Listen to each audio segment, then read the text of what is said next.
Hello বন্ধুরা, রশনি কিচেনে আপনাদের সবাইকে স্বাগত। আমরা আজকে বানাইতে চলেছি পার্শে মাছের ঝোল। প্রয়োজন একটু হলুদ, একটু লবণ দিয়ে মেখে নিয়ে কড়াইতে সরষের তেল দিয়ে ভেজে নিন। মিক্সারে আদা, শুকনো লঙ্কা, জিরা,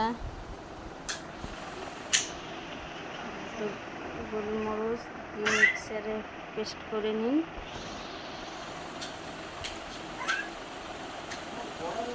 বাটিতে তুলে মাছ এদিকে লাল লাল করে ভেজে নিন।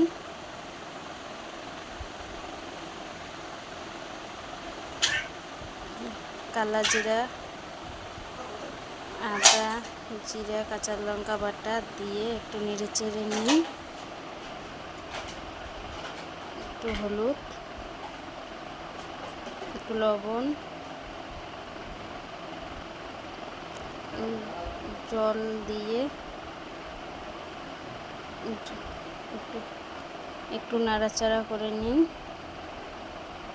ভাজা মাছ দিয়ে একটু নেড়ে